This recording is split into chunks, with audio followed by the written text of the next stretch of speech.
Welcome to the Remodeling Reimagined podcast, the podcast that gives you an inside look at the remodeling world from award-winning designers. On this week's pod, Jay and Cindy Cipriani sit down with designers Melissa Firth and Ken Endt to discuss the benefits of using a design-build firm.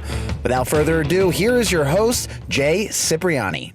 Hey, welcome everybody. I wanted to welcome you to another remodeling podcast or vlogcast. Today I wanted to talk a little bit with my design team about the benefits of using a design-build firm versus hiring an architect. And with me today is Cindy, Melissa, and Ken. So they're going to be adding some interesting input to this important topic. And one of the biggest things that we find when homeowners are looking to remodel their home or to add on to their home is they go through that question of whether they hire an architect or they hire a builder first. And I'm not sure if everyone knows, but there are design build firms that can do both at the same time. There's a lot of benefits to that. It saves a lot of time and money in the beginning.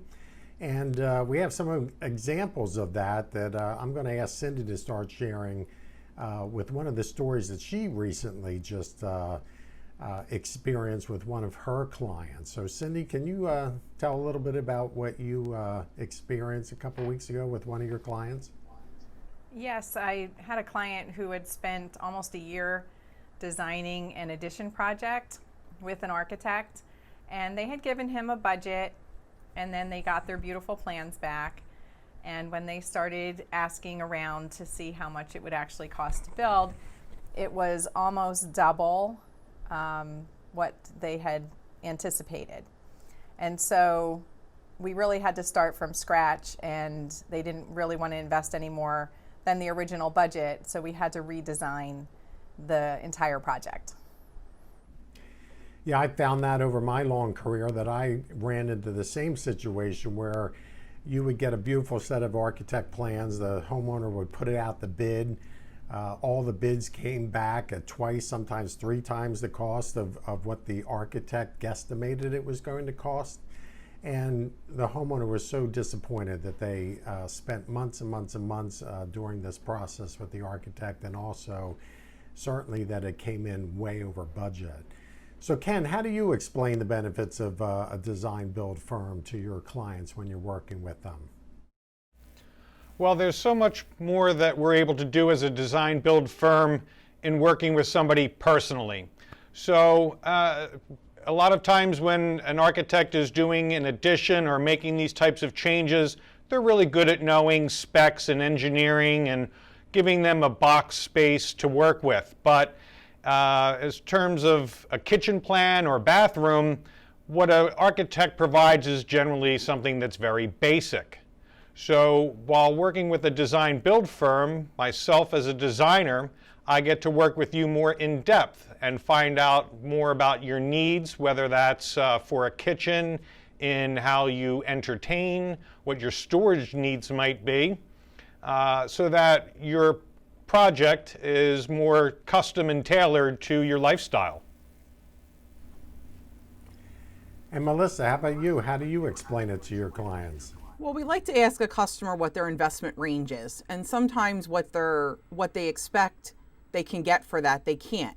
So we dig into what's most important. Can we scale back the size a little bit? And when you deal with a design build company, they're going to help you design it to your budget. Then we're going to get an architect involved to do the more technical, where beams need to be, where roof lines to be, after you have an initial investment range and an initial design. Where a lot of times people are hiring that architect and then they get discouraged because they can't have what they thought they could have. So it's better to start out originally with a design that meets your investment that you're willing to put in or wanting to put into your house. Right, as a experienced remodeler for years, we're used to estimating projects. We do that almost 3 times a day, so we're constantly finding out what materials are costing, what trade partners are charging for electrical work or plumbing work or painting work.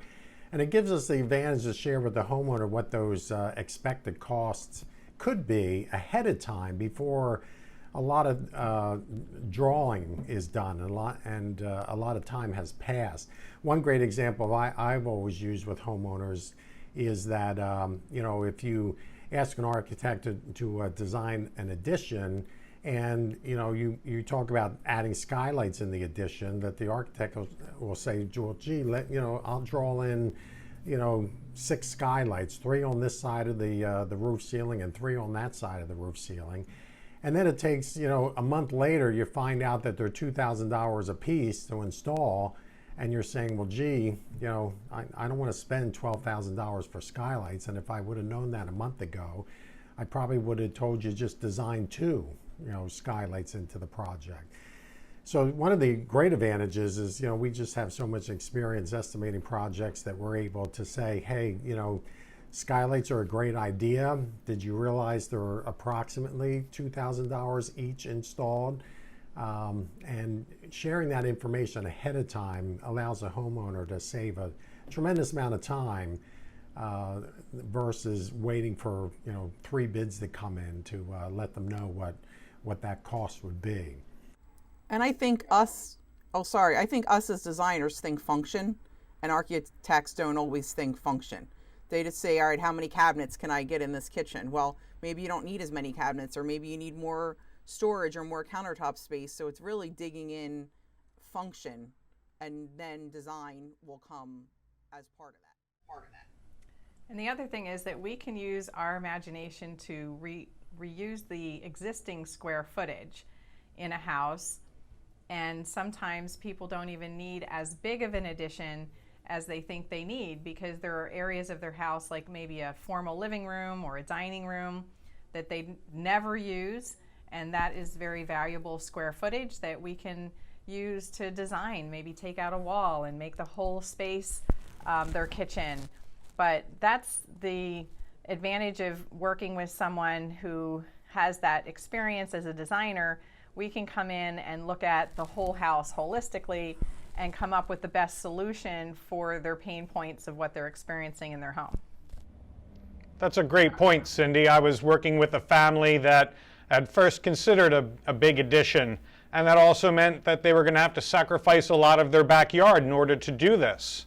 And I remember you actually reviewing the plans with me, and we had determined exactly what you had said earlier, that it made more sense to do a small addition and use some of that adjacent space. In this case, it was a dining room that gave them the larger kitchen that they were looking for their family. So it's that kind of extra set of eyes and perspective that a homeowner can really benefit from. I feel there's definitely a place for architects, and we need architects in what we do, but it's after the design aspect. And I think that's the misconception that homeowners get, is that's the first step, where it's really not the first step. Yeah, we love working with architects. We have several that we work with and have worked with for decades, and they are certainly valuable when it comes to planning that space, or talking about the structural details to make sure that the addition is going to last a long time. So yeah, working with architects on those aspects are great. It's the budgeting. We do estimates every single day. They don't do estimates for building and remodeling projects. So sometimes we work side by side with architects. If a homeowner has an architect that they're working with, a lot of times I'll suggest, well, get us in early so that we can have joint meetings. So when the architect does talk about, putting a nice little hip roof on an addition, we can say, well, gee, that typically adds about $1,500, $2,000 to the cost of the project. Is that something you want to consider?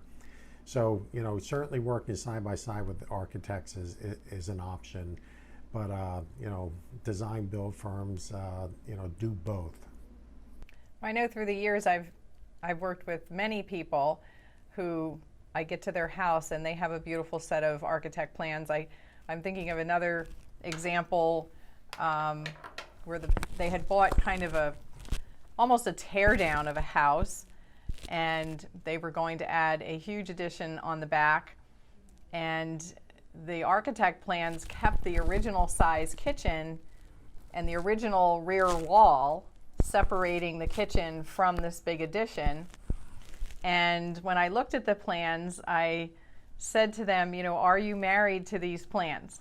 Because I could already picture the grandeur of taking out that rear wall and opening up the whole space. And they said, well, we were told we couldn't take out that wall, and you know, can it be done? And I said, well, anything can be done. So I said, would you like to see what it would look like without that wall? And so I was able to do a 3D rendering, and when they saw it, they were like, oh my goodness, that is exactly what we want. We want that area where we can entertain, everybody's in the same space. All of that light coming in, they lived against the woods, and you know, all of the windows that they wanted in that addition project was just going to light up the whole kitchen. If they would have kept that wall there, the kitchen would have been very dark and very small, and they would have been separated from everyone, and I'm sure that that living space would not have gotten utilized as much. We put in vaulted ceilings, we put in a lot of aspects that they wanted. They wanted to feel like they were outside in that woods. And, you know, that's exactly what it feels like in there. So, you know, sometimes it's a little, you have to ask people, because I know they spent a lot of time and I know they spent money on those architect plans.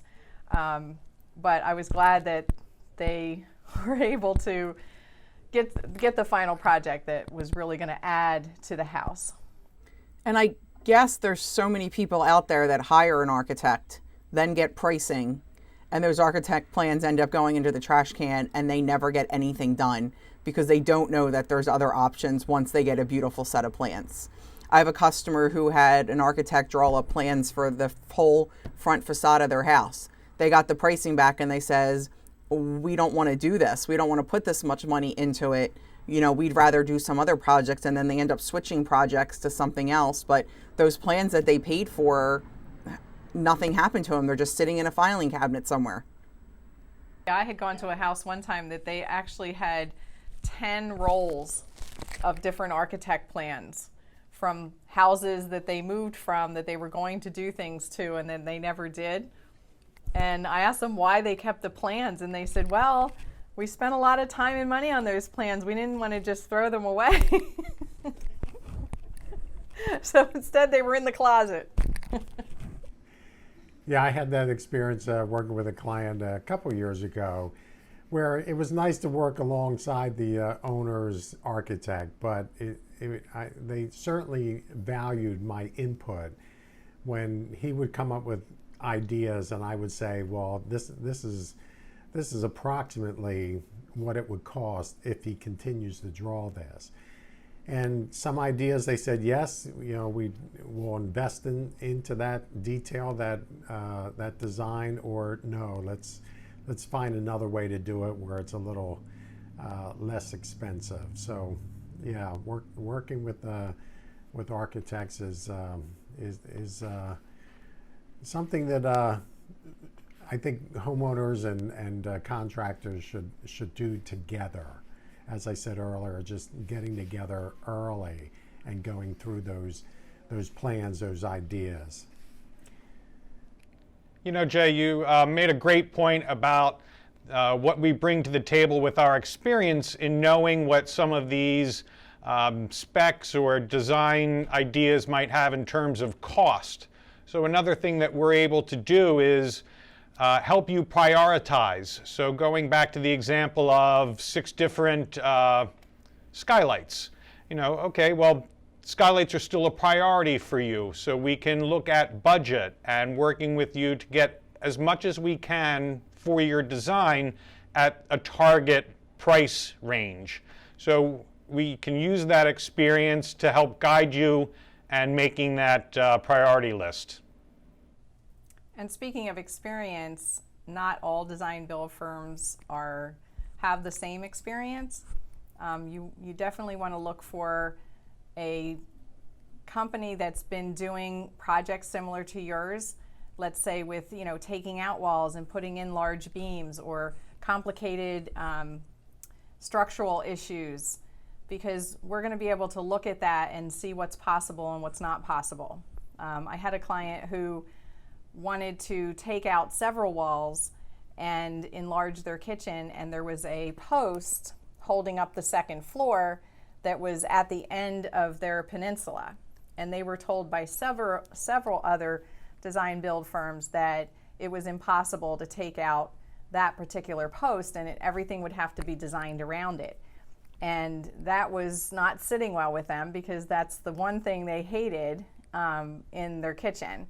And so I was able to talk with our team and with the architect and the engineer, and we were able to come up with a system where we actually took out the wall, put in a beam, took out that post, and put in another beam that sat on top of it, and you would never know that ever existed.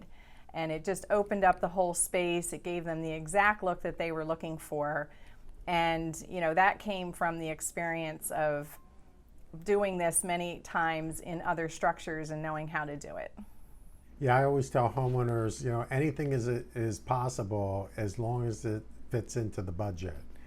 So some things fit into the budget and some things don't fit into the budget. The most important part about it is what is your wants and what are your needs, and sometimes they're different conversations, and you may think you want a 20 by 30 addition, but why? Well, that's what the architect told me was a good size. You may only need a 10 by 10 or a 10 by 20 addition. So it's really talking about like what function you want to get out of the space and working backwards into that, and not always just saying I need a certain size. A lot of times we go on appointments and people are like, I want a 20 by 20 addition. Well, why? Oh, well, that's what somebody told me is a good size. Well, you may not need it, and that's how architects are going to plan when you tell them you need a 20 by 20. I might turn around and look at it and put furniture in your room for you and realize it only needs to be, 15 by 20. So really is digging into what the functions of the space are going to be, and also back to, what that investment is. We can design around an investment because we know what things cost. Yeah, I know that Ken usually asks his clients, what do you want to put in that space? Who's going to use it? How often are they going to use it? What other questions do you usually ask your homeowners, Ken? Good place to start is daily routine. So how many family members, pets, what stages are they in their life? So if it's a young family, you have to ask a few more questions that involve needs for now and needs on the intermediate horizon also. So once you kind of establish those day-to-day needs, then we talk about special entertaining, whether that's holidays, you have a family reunion that you host occasionally. So we look at the extremes of day-to-day versus those times when we're overflowed with friends and family. And so that starts to put in some parameters that you can build from. And Ken, sometimes people want to design for a holiday that happens twice a year. Well, what about the other 363 days of the year? It's got to work then too. Right. Yeah, they're equally as important. And so knowing those details and gives you that ability to start to describe what's going to work best for them. And I also know you usually ask your clients whether they're right-handed or left-handed, Ken. I do, because that can matter certainly something for a kitchen in your workflow process. Do you go from left to right? Do you go right to left? There's a more logical placement of the dishwasher as it relates to the placement of the sink and where your primary cabinets are that you're housing all of your plates and things. So we do try to get as personal and specific as possible so that you're using your kitchen is just a joy, that it's effortless, that it just feels intuitive to you. And Cindy, I know that you go into people's cabinets to see what they have in them. Yeah, it's really important because everyone's kitchen is different. Some people are really, big chefs and they have huge bottles of olive oil and tomatoes and different things. Other people just have cereal, and some people have 3 sets of dishes that they use. Everybody is different, and you can't just, like Melissa said, you can't just put cabinets in to fill a space. You want to be able to plan it so that when they go to put everything back in that kitchen, everything has a place and it's organized. So that's another thing working with a design build firm, is that you're really getting a professional organizer on top of just that kitchen design, because we're going to personalize those cabinets and go through every one and make sure that you have the exact accessories and space that you need. Some people have lots of little appliances, and you need an appliance graveyard, they call it, where you put everything in there. Some people like islands and some people don't. Some people like to sit at counter height, and some people like to sit at table height. There's so many different questions to consider, and it's really worth the time to go through that process, because in the end, you never want to stand in your kitchen and say, oh, I wish I would have thought about this or that. That's what a designer is for, is to think of all those things that the homeowner wouldn't consider. And I think, Cindy, what you said in the end, it saves time and money, and you don't have a closet full of plants that are unusable. Yes, the project that that we just are putting into our production, they were going to be doing a huge addition and 2 stories, making their kitchen bigger, and then adding on a family room. And when I started talking to them, they already had a family room. They already had a dining room. The kitchen really only needed about another 4 feet in order to accommodate what they wanted. So they went from a 2-story, probably 30 by 20 addition down to a 4 by 20 addition, and removing some walls in the inside that opened up everything so that they could utilize the space that they already had. So it was they're thrilled. They said they didn't want to lose half their backyard. And actually, where they live, it would have been really hard to get that even in process because of the land coverage in their property.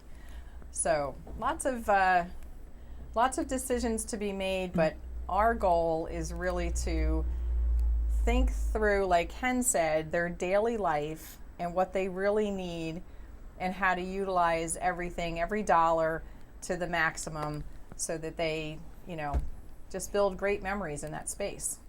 I'm working with a customer right now where they want to do a 3rd-story addition down the shore. And before we go and finalize the design, we're going through zoning, and we're questioning the zoning of what are we allowed to do. Before I go and get a design that they love, get the architect involved to do the construction plans, what can we do? And it's kind of the same thing as with a investment level, is what can we do, and working through that before all those plans are drawn, and then we're backtracking, at the end of making changes. Oh, we can't do that. I already fell in love with that, and then have to tell them that they can't do that. So there are things that a design build company does, is we find out those things beforehand, and not when the plans are drawn and we're ready to start and all of a sudden now it won't get approved. Yeah, it's a lot different than working with a design build firm than a general remodeler. A lot of times over the years I've heard homeowners say, yeah, I had another contractor in here and he didn't ask me any of these questions. He just asked me, what size addition do you want? Said, how many windows do you want in it? Okay, I'll go back and give you an estimate. But certainly going there and asking all the questions that you folks ask really makes a difference in how you're designing and planning and estimating an addition or a kitchen or a bathroom project. So I don't think most homeowners realize all this thought goes into designing and planning properly a project. Yeah, maybe Melissa, you could touch on how do you stay up on all this latest information? We're always talking about there's so much to learn when remodeling a home, not only for a homeowner but also for contractors.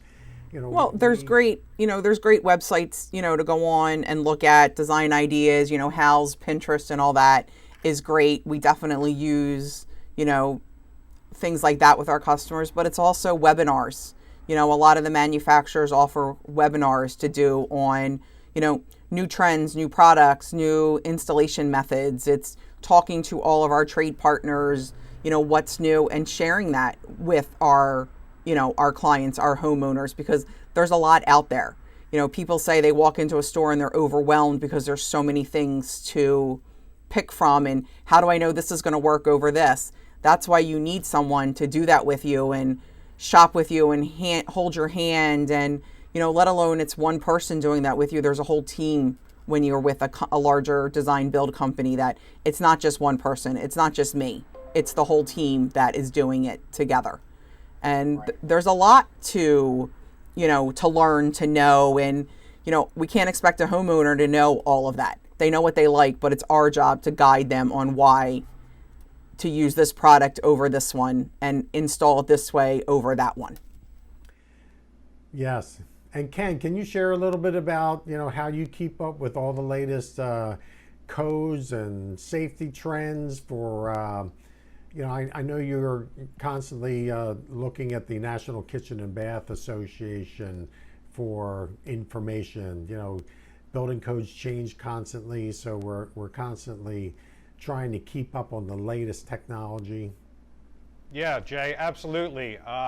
There's so many different forms of continuing education, so knowing what the changes in codes are, like you said, I do that through the Kitchen and Bath Association. We have some other trade publications. There's also just a lot of information that you can search for. So I was looking for a set of windows, and one of the goals was something that was going to be, more weather resistant for salt air climate, a project down the shore. And so we were making sure that we were meeting those codes, first of all, because ocean codes are certainly different than where we are here inland. And then once you got up to speed there, finding the right products that go with it. And there's always new things coming into the market. So you really have to go out and search and make an effort to know the latest and the greatest so that you can give those things to your client. So I think we covered a lot of stuff in the last 30 minutes. Anybody want to add anything?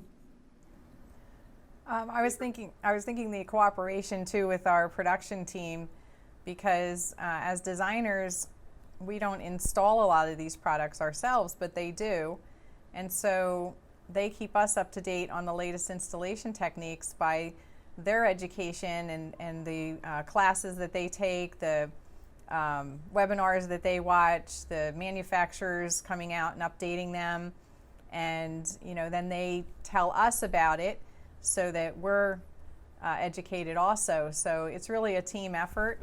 And if you ask a contractor, like, when was the last time you went to a webinar or went somewhere to get trained, it really shows the level they are at with building science, and that is really important today. So that's another thing I appreciate of having a production team, is that they educate and keep us up to date with everything that we need to know in installation side. All right. Well, I think we'll wrap up this little chat about design build firms, and we'll look forward to bringing more educational series in the future. Thanks. Once again, thanks for tuning in, everyone. And if you're looking to start a remodeling project, you can learn more about our design process at Cipriani Remodeling Solutions.com. And you can follow us on Facebook, Instagram, and Twitter.